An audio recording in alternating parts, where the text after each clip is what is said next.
From the top. Welcome, welcome, welcome. This is your host, Jamal Brown, on the Just of Freedom radio show. Tonight, as all nights, we will be connecting the past, present, and the future as we discuss a myriad of topics in Black history. We understand that history is a living thing. History is alive and well. Our history shapes our present as well as our future. You can find out more about me and the Black 365 products, educational products, at black365.com. You can check out our past shows here on the Just Freedom Radio Show at blackhistoryuniversity.com. Again, a subject that we have been discussing in some previous shows is the idea of memorializing, the idea of having people last forever through statues. All respectable people honor their past. Some people do this by creating altars. Some people do this by creating street names. Some people create holidays. One popular way is the creating of a statue to memorialize the greats who have come before you. And there are a number of greats who have been memorialized in the form of statues. And we're going to check out some Black statues that have been erected throughout time that you may or may not have an idea even exists. Some exist in your very hometown, north, south, east, and west. There are statues, there are parks, there are places that have existed, that have been created to memorialize the great contributions of individuals of African descent. One such remembrance that we bring up here at the Just of Freedom comes to us from the Bible. There are statues in the Bible, and there are memorializations in the Bible as well. One such comes to us from the book of Exodus, and the story of some folks traveling across the desert. And they were provided, as the story goes, manna from heaven, and they were instructed to keep that manna from heaven as a token of remembrance, a token of where they have been. And so once they got to where they were going, they would forever have the ability to recall the lessons and the legacy that they went through. As it has become a custom of ours on the Just the Freedom, we have with us a myriad of images, right? Because we understand that images shape our reality. And so we have a number of images to help us recall and recollect and learn. And we will showcase some of those images here and now. Let's see, here's our share screen. And let's play here. We're going to showcase a few individuals of African descent, African Americans, who have impacted voting in America. Octavius Cato, Sojourner Truth, Fannie Lou Hamer, Amelia Boynton are just a few. Let's take a look. This statue stands 12 feet tall. It has been erected in the great city of Philadelphia. Philadelphia, incidentally, is one city. I know I just said a state of Philadelphia. Excuse me, the state of Pennsylvania, city of Philadelphia. This is one great city that I have not had an opportunity to visit as of yet. So I've visited the majority of the major cities in the United States, but Philadelphia, with all its rich history and culture, is certainly on my list of things to do, places to go. And in doing research to provide to you about African Americans who have impacted voting, I came across and was educated about this statue that exists here of Octavius Cato. Octavius Cato was truly, truly a Renaissance man. In a prior show, we talked about Imhotep. Imhotep being the world's first multi-genius, comes to us from 4th Dynasty Egypt. And I like to postulate, I like to put forth the argument that throughout the years, throughout the centuries, throughout the decades, throughout the ages, there have been many men and women who have walked amongst us, who have an Imhotep-like spirit. And that meaning that they wore many hats. And this gentleman here, Octavius Cato, was one such man. And again, he has a statue there in Philadelphia. We encourage each and every one of you to get out, smell the fresh air, spread your wings and visit some of the statues that we discussed and some that may be within a car ride of you. But I intend to fly, seeing that I live here on the West Coast, Los Angeles area, to Philadelphia one day. And again, I will make sure that I will be checking out the statue here of Octavius Cato. It was erected on September 26, 2017. It stands, as I mentioned, 12 feet tall. It's outside the Philadelphia City Hall. And there we see the address.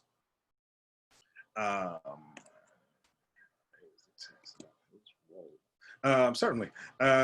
So this gentleman, again, was a Renaissance man. He was an educator. He was an avid sports player. But not only that, he was involved with institution building. What do I mean by that? I mean, he helped bring the Negro League, Negro Baseball League, to Philadelphia and founded the team that existed there in the Philadelphia area. I am going to bring up some more information about him right now. Again, truly a Renaissance man.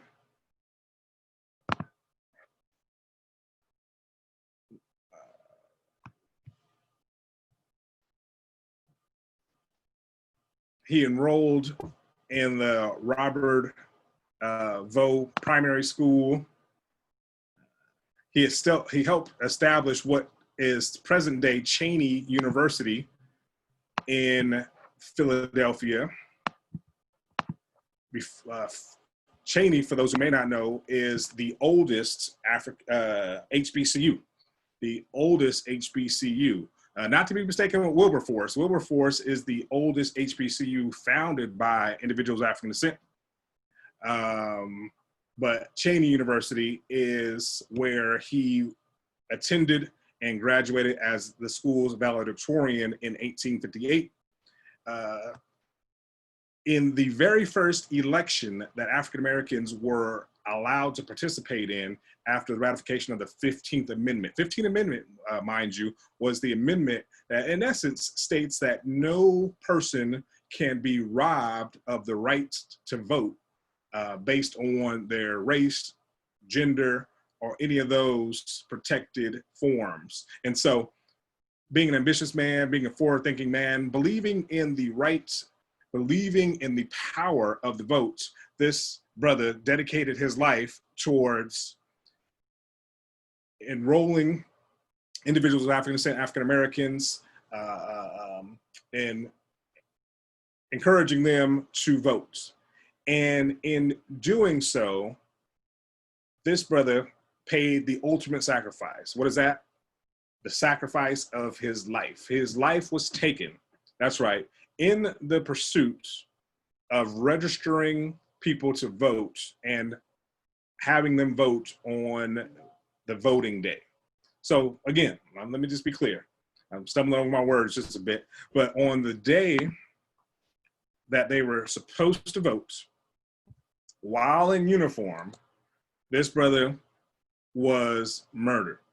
On election day, October 10th, 1871, Cato was murdered along with several other African Americans in a Philadelphia riot where local African Americans attempted to vote as a result of the state's ratification of the 15th Amendment. During the riot, Cato was confronted near his home by a man named Frank Kelly, who was a part of the Democratic Party, who fired several shots at Cato, one bullet piercing his heart.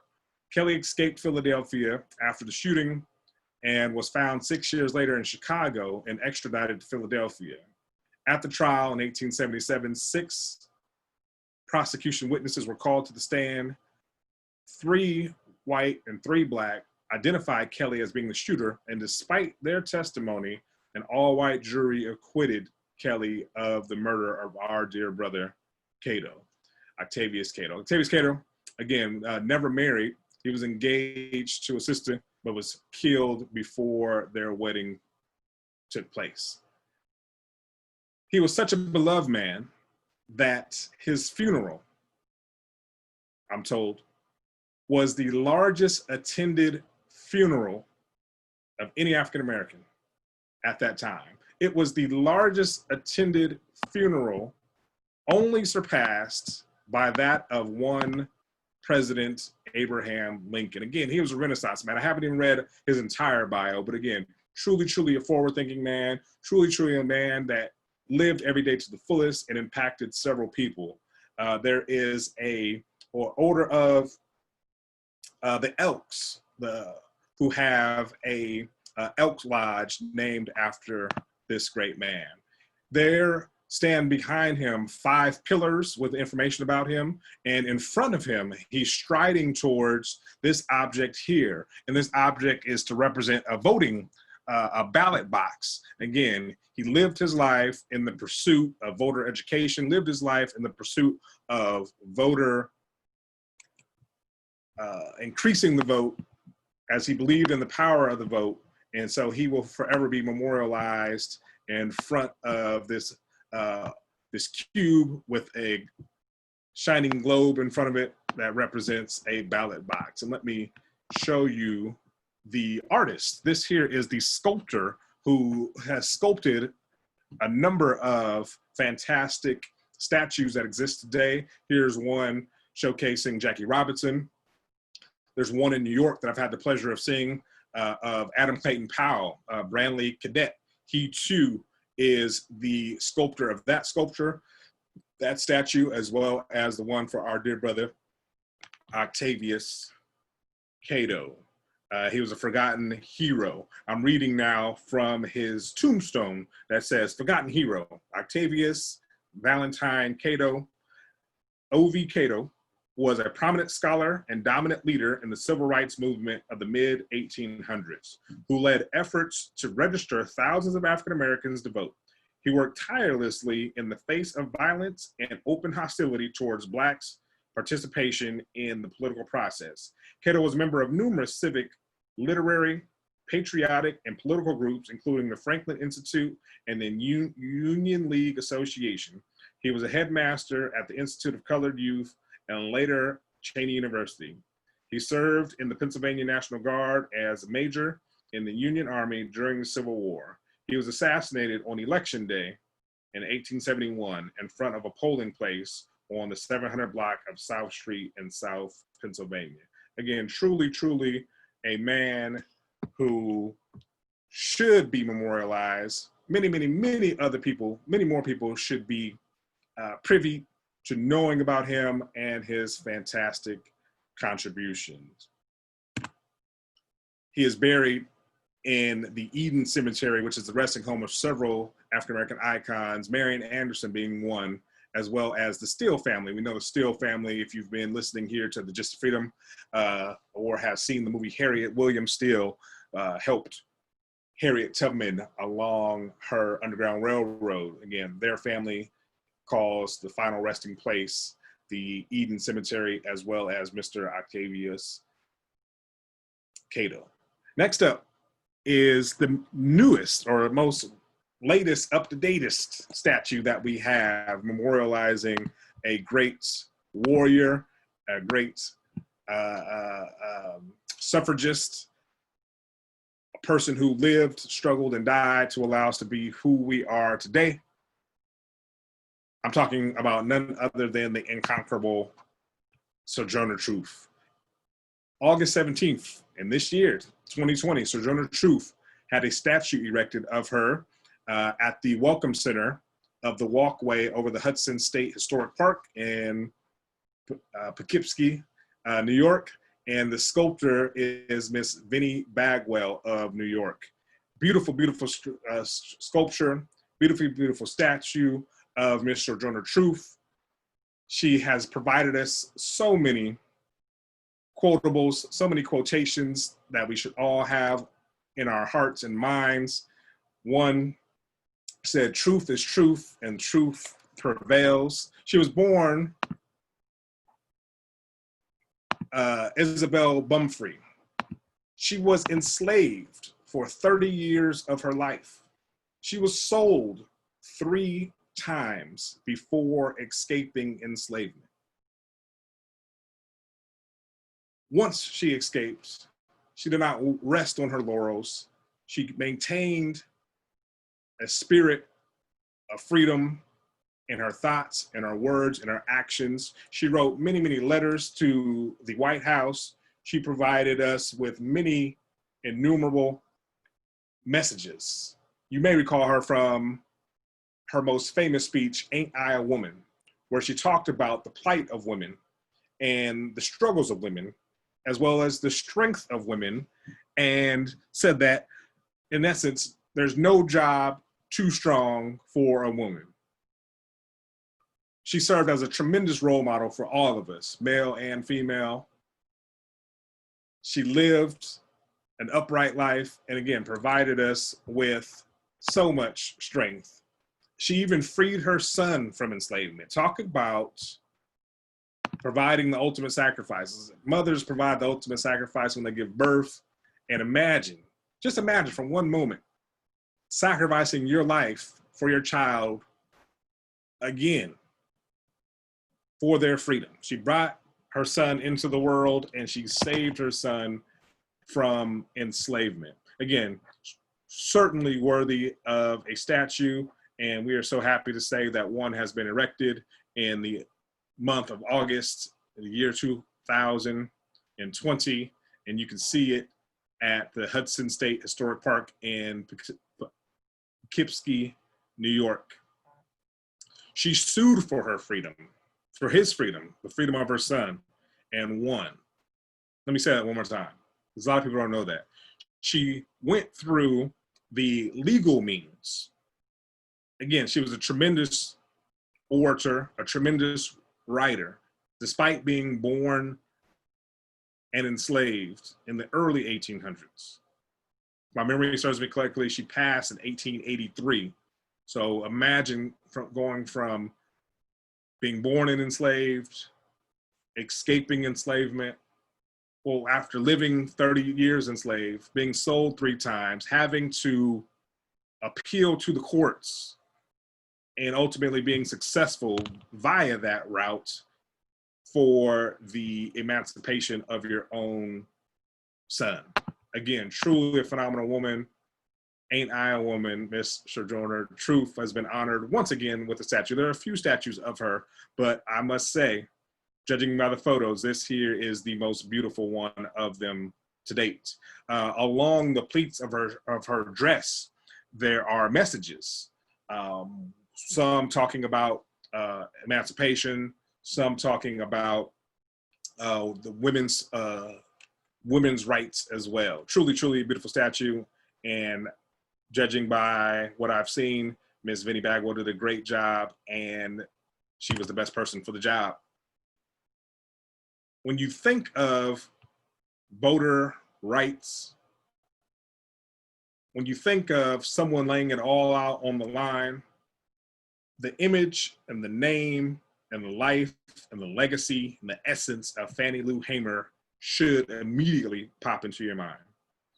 This statue we're looking at here on the screen was unveiled on October 5th in the year 2012, and it's at the Fannie Lou Hamer Memorial Garden, located at 726 Byron Street in Rouville, Mississippi, where she lived.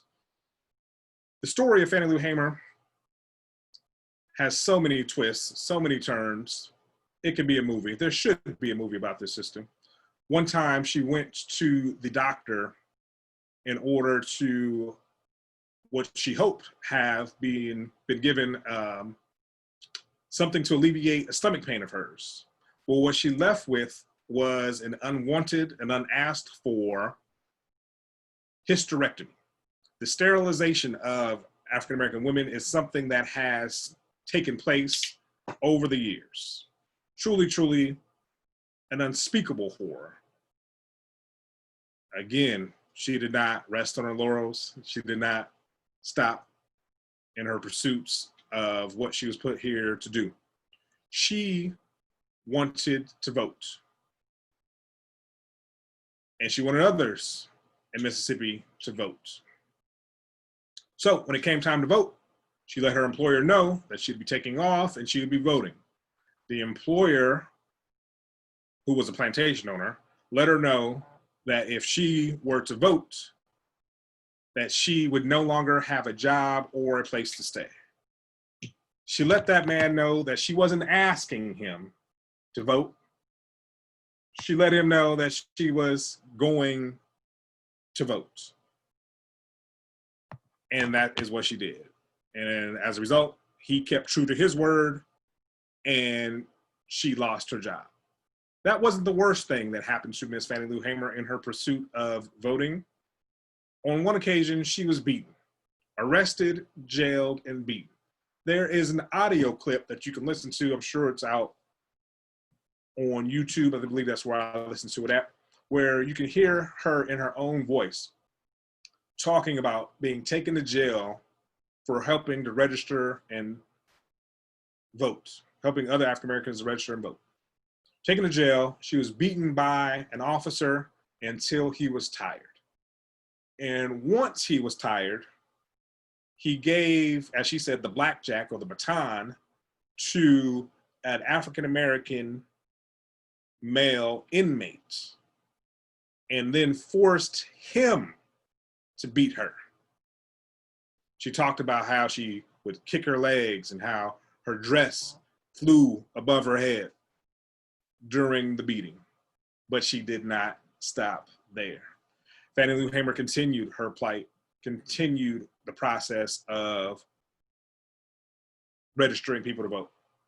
Some say that she single-handedly is responsible for registering more Mississippians to vote than any other person.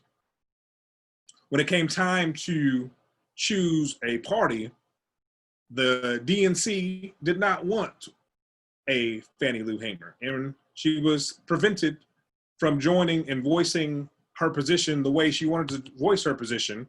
And so what did she do? She was resilient, she was bold, she demonstrated perseverance, and she created the Mississippi Mississippi Freedom Democratic Party. And she was sent as a delegate. There was, I believe, 64 Black and 4 white delegates who went and voiced their concerns, voiced their position, voiced the message of her party. She gave a testimony to the DNC committee prior to the DNC convention in Atlantic City. And again, do yourself a favor by going and listening to the words of Fannie Lou Hamer in her own voice. You will be stirred, you will be shaken, you will be uplifted. Truly, truly empowering woman. Here's a close-up of the statue capturing her holding the voice part of a megaphone. Again, she was not simply a armchair revolutionary. She burned up some good shoe leather, as some say. We've all come, I'm certain, to hear the quotation, sick and tired of being sick and tired. Well, it was Miss Fannie Lou Hamer who uttered those words. But she wasn't just at home, perhaps in quarantine and being sick and tired of being sick and tired of being stuck in the house. No, she was sick and tired of the treatment of our people. She understood that it was said that the right to vote was an inalienable right.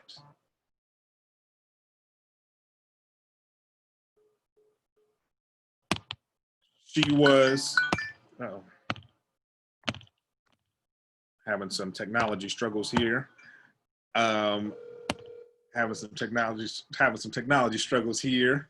But again, fantastic sister. There is a play about Miss Fannie Lou Hamer by Sister Mzuri, who was the actress. It is a must-see show. Mzuri will shake your soul and have you moving your feet with her out-of-this-world vocals. Here's a placard that stands near the statue. Let me read it. In 1962, at the age of 44, Hamer tried to register to vote. The next day, she was fired from her job on a plantation east of the location where the statue was at. She became a civil rights activist opening her Rouville home to Freedom Summer workers and other activists. She earned a reputation as an electrifying speaker, especially as a delegate of the Mississippi Freedom Democratic Party at the 1964 Democratic National Convention. She fought racism, injustice, and poverty until her death in 1977. Truly, truly, truly a phenomenal woman.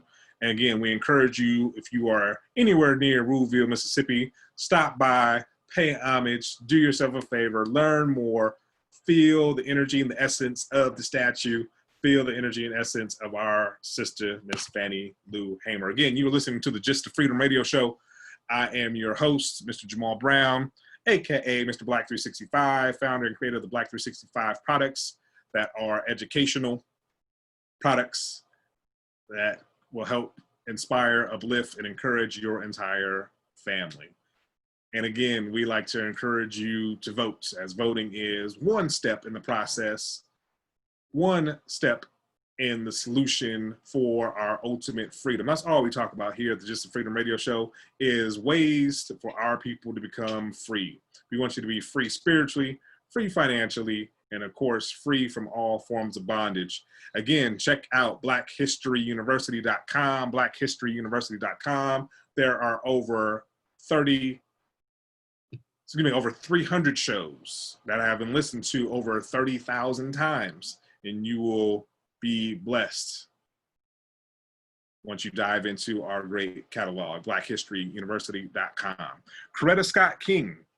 I always like to acknowledge the fact that behind every great man is a great woman, and that great woman has been molded and shaped and hardened and has blossomed and has formed deep, deep roots, oftentimes prior to meeting that man. Such is the case for Miss Coretta Scott King. Miss Coretta Scott King met Dr. Martin Luther King in Boston, at an apartment one time in Boston at a party, a gathering of intellectuals. I don't want you to think it was some type of, kid and play house party where they met.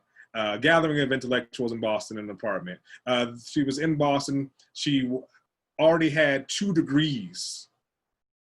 She was there, attended school on a scholarship, a vocal scholarship. Yes, ma'am? This sounds excellent. Awesome. Keep going. Oh, and she had 2 degrees prior to marrying Dr. Martin Luther King Jr. So she was an intellect in her own right, a force in her own right, truly, truly a phenomenal woman in her own right, had her own thoughts, and was a strong worker for the liberation of our people on her own, as well as with her husband. And let me read you a letter that she wrote, again, showing her social activism, showing her political acumen, and voicing her position on a very, very important topic. She wrote this letter to Senator Thurmond, and it says, "I write to express my sincere opposition to the confirmation of Jefferson B. Sessions." It's a name that we're familiar with even today. She was writing this letter, she says, in opposition to the confirmation of Jefferson B. Sessions as a federal district court judge for the Southern District of Alabama. She goes on to write, "My professional and personal roots in Alabama are deep and lasting. Anyone who has used the power of his office as the United States Attorney to intimidate and chill the free exercise of the ballot by citizens should not be elevated to our courts. Mr. Sessions has used the awesome powers of his office in a shabby attempt to intimidate and frighten elderly Black voters. For this reprehensible conduct, he should not be rewarded with a federal judgeship. I regret that a long-lasting commitment prevents me from appearing in person to testify against this nominee. However, I have attached a copy of my statement opposing Mr. Sessions' confirmation, and I request that my statement, as well as this letter, be made part of the hearing's record. I do sincerely urge you to oppose the confirmation of Mr. Sessions." Powerful, powerful words from a powerful, powerful woman. Powerful, powerful words from a powerful, powerful woman. Again, this was penned on March 19th, 1986. She was making appeal to the senator from Alabama to stand in opposition, voice her opposition to the confirmation of Jefferson B. Sessions as a federal district judge. Again, you can see throughout the years, the right to vote, harnessing the power to vote, has been a power that our people have taken seriously and our people have used in an attempt to secure our freedom. And we appreciate the life, the legacy, the power, and the efforts and the actions of so many of our people. I don't know if she has a statue. I certainly feel as if she is deserving of one. I understand, I've not been there, but I understand at the Martin Luther King Center in Atlanta, Georgia, there stands a statue of one Mahatma Gandhi. If you do any research on Mr. Mahatma Gandhi, you know that he had some very, very strong feelings in opposition to African people, in opposition to Black people. So far more deserving at the King Center than a statue of Mahatma Gandhi, there should be a statue of Coretta Scott King. We, the listeners of the Just for Freedom radio show, may have to start a petition. We may have to use our political power to see that our dear sister, Coretta Scott King, is bestowed a statue at the King Center. Again, I've searched the internet far and wide, and I've yet to find a statue for this queen, Coretta Scott King. Next, we want to showcase Miss Amelia Boynton Robinson. Miss Amelia Boynton Robinson. Since the airing of this broadcast, let me back up to Miss Coretta Scott King. It has been revealed to me that there is, in fact, a statue depicting Coretta Scott King standing arm in arm with Dr. Martin Luther King. And so we stand corrected here at the Just Freedom. We always want to ensure the accuracy, ensure the legitimacy, ensure the truth being spoken. And so let me retract that statement and say that there are no statues of Coretta Scott King, but there is indeed one standing arm in arm with Dr. Martin Luther King. And so we are appreciative of that. She deserves one where she's standing on her own, in my humble opinion. Miss Amelia Boynton is a name that many of us are not familiar with. That statue comes to us from, it's in Allentown, Pennsylvania.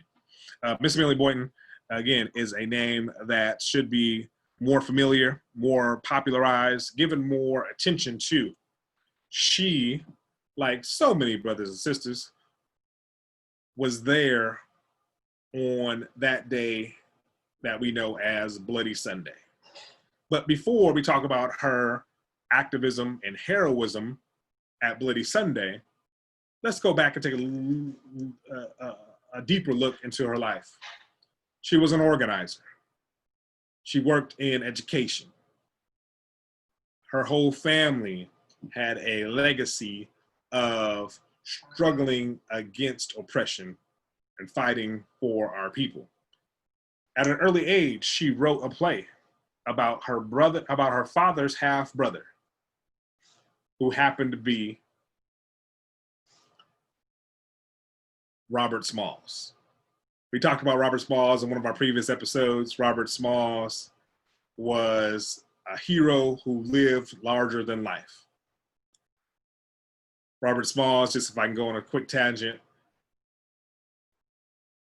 secured his freedom as well as the freedom of his wife and children, as well as the freedom of several other families when on, I believe it was May 2nd, the year escapes me at this moment, around 4:00 a.m., he began a journey upon a coveted Confederate ship known as the Planter. He stole the ship. He navigated through some waterways. He provided the secret Confederate signals in order to pass checkpoints as he navigated the ship. He delivered that ship in the open water to the Confederates. He was given a stipend, a reward for his heroism in the amount of present day about $30,000. He went on to serve in both the Congress and the Senate in South Carolina. This is the half-brother of Miss Amelia, the half-brother of Miss Amelia Boynton's father. She wrote a play talking about his heroism, and she, from an early age, lived a life of service for our people. And again, on Bloody Sunday, she wasn't someone who talked the talk, yet she walked the walk. She was beaten. She was trampled upon with horses. She was gassed. Thought that she would lose her life that day. Amelia Boynton, again, a true soldier, there to make the march from Selma to Montgomery, to bring light, to shed a light, to bring a spotlight to the world on the condition of African Americans and disenfranchisement. She lived a very, very, very long life, a life of activism. At the 50-year memorial, she made that sojourn. She made that trip across the Edmund Pettus Bridge, this time not standing next to Martin Luther King, but holding hands with then President Barack Obama. She is depicted in the movie Selma by an actress with the last name of Toussaint. There, an amazing portrayal of her was given. And again, it can only, if you're really paying attention, it should shake you to your core. It should give you chills like it's giving me chills. Just know that at a time when people who look like us, who were African American, were not given the right to vote, this woman nearly gave her life. And I can't even imagine what was going through her mind when she was able to cross the Edmund Pettus Bridge, holding hands with Barack Obama, recognized as the first African American president of the United States. Again, a life well lived, a life of inspiration, one that we can all model our lives after, taking from the courage, taking from the perseverance, taking from the strength of this woman. She was up in age when the movie Selma came out and was unable to make it to a screening. The great people at the studio provided a screening of the movie Selma in her home, and CNN was there to report her reaction, and she gave just some great words about the film and about the actress who was able to portray her. Again, Miss Amelia Boynton. We don't know if there's any statues of her. Again, there should be. We're going to just give a recap. Again, you listen to the Just Freedom radio show. You can find, I misspoke earlier. I said in excess of 300 shows, but what I should have said, in excess of 500 previous shows is what you can find at the Just Freedom, what you can find by the Just Freedom on BlackHistoryUniversity.com. There is a statue in Alabama of Miss Amelia Boynton memorializing the Selma to Montgomery March and Bloody Sunday, Miss Amelia Boynton. Again, tonight, your host, Mr. Jamal Brown, Mr. Black 365, has showcased some extraordinary individuals one being Mr. Octavius Cato, who dedicated his life towards providing individuals of African descent with the ability to vote after the ratification of the 15th Amendment, and the first time that people of color, Black people, could vote in this country. And he paid the ultimate sacrifice and was assassinated in his quest to provide us with that ability to vote. There's a statue outside of the Philadelphia City Hall. Here is the depiction of a ballot box. He understood the power of voting and wanted to flex his strength and provide that strength of the votes to our people. Here is Mr. Brantley Cadet, the sculptor of that marvelous statue outside of the Philadelphia City Hall. Our newest statue honoring our beloved ancestor, Sojourner Truth, stands in Poughkeepsie, New York, there at the Welcome Center of the walkway over the Hudson State Historic Park, given to us by the sculptor, Miss Vinnie Bagwell. Truly, truly a remarkable sculptor, truly, truly a remarkable sculpture of our great ancestor, Sojourner Truth.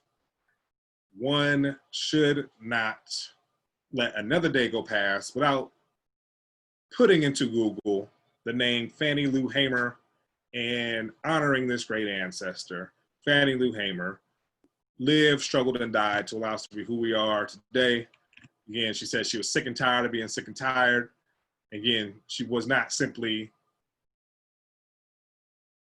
sitting on her couch. She wasn't gardening. She wasn't exercising. No, that's not why she was tired. She was exercising her right to vote, exercising her belief that all people are born free, and as all free, proud, and productive people do, they flex their power when there were roadblocks put in front of her in terms of the party that she sought to be a part of.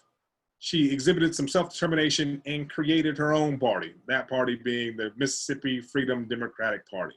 She was a part of the efforts that brought true legitimacy. I'm not talking about some fly-by-night thing. I'm talking about a truly legitimate political party.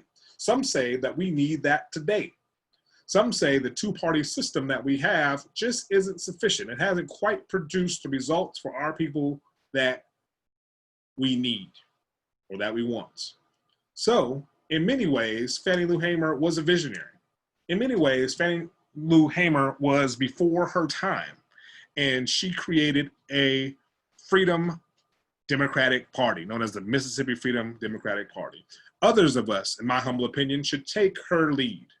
When there are not solutions suitable, when the options in front of you are not options that have proven to provide you with the solutions that you and your people need, some innovation is necessary. Some ingenuity is needed. Some effort to create the world that you want to see is needed. And that's what Fannie Lou Hamer, above all, provided us with the example of. Coretta Scott King was more than just Dr. Martin Luther King's wife. She was a free, proud, productive woman, all on her own, accomplished woman, all on her own, who combined forces and created synergy with Dr. Martin Luther King. She, too, provides us with an example of using your power, using your might, using your intellect, using your pen to help strike down injustice when you see it. She used her voice in opposition to the nomination of Jefferson B. Sessions as a federal district judge so eloquently as only a sister can do. Miss Amelia Boynton, as well, lived a life that was full, lived a life that showcased the power, showcased a life that demonstrates that the right to vote is something that should not be played with. Innumerable people paid the ultimate sacrifice in order for people who look like me to vote. And it's not only our right, but our responsibility to ensure that their lives and legacies were not given in vain. In my humble opinion, voting is not the only solution, but it is a solution to help us attain freedom. We must voice our concerns at all levels, at all stages, of all facets of the process. Your local elections are the ones that impact you the most. Your aldermen, your city council, your school board. Again, people fought, lived, died in order for us to have the ability for our voices to be heard. Again, honor them. I encourage you to honor them by being a part of the solution. I encourage you to honor them by being part of the process by which change comes about. Voting is part of that process. Grassroots organizing is a part of that process. Providing political education, providing gardening education, providing physical fitness education. All these things are keys. All these things are examples. All these things are part of the solution. We have given you some names. We have given you some stories. We have given you some destinations. We here at the Just Freedom Radio Show encourage you. We've said it and we will continue to say it. Get out. Go. Check out what this country has to offer in terms of its natural beauty. Check out some of the statues, some of the memorials, some of the plaques, some of the stands that stand in honor of our great ancestors. There are several of them. Many of them may be within a day or half a day's drive of you. And we certainly encourage you to go and check them out. Do your part. Do all that you can. Ensure that you live a life that's inspired. Make sure that you live a life worth living. We encourage you to live a life that will be worth remembering 20, 30, 40, 50 years from now. How will you be remembered? We hope that it is a way that brings honor to you and your legacy, as well as your family. We are here to assist anyone who needs direction, who needs instruction, who would like more information about history, about some of the statues, about some of the things that we talk about. Between the show's producer, Miss Leslie Gist of Freedom, and myself, Mr. Black 365, Jamal Brown, we have several examples. We have several bits of information that can assist you in learning more. For those who are looking to homeschool or do remote learning, tap in, use our over 500 shows at the Black History University as a guide. And we also, again, we need you in the listening audience. Point us in the direction of statues, of monuments, of memorials that you are aware of. Point us in the direction of stories that are worthy of being brought up on this show. Use the hashtag Black Scout, BlackScout, Black Scout. We need each and every one of you serving as scouts in order to give us topics that you want to be brought up in order to be showcased here on our show. Again, you are listening to the Gist of Freedom radio show. There's over 500 shows that you can tap into. They've been listened to over 30,000 times. I'm your host, Mr. Jamal Brown, aka Mr. Black 365, founder and creator of Black365.com, the home of culturally relevant products. Again, it is both a pleasure and honor for myself to be here with you on these waves, however you're consuming this. Again, there's a podcast, Just Freedom Podcast, that has been picked up by iHeartRadio.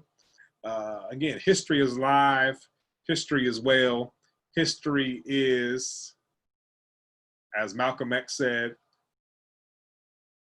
the study that is best prepared to reward our research. Again, he said, history of all of our studies is best prepared to reward our research. Again, history is truly a gem and a jewel, and we want to provide more history, more information for you in a lively and educational way. Stay tuned in to us, Black History University, Black365.com. Again, I'm your host, Jamal Brown, signing off for the Gist of Freedom radio show. See you in the next episode. Peace.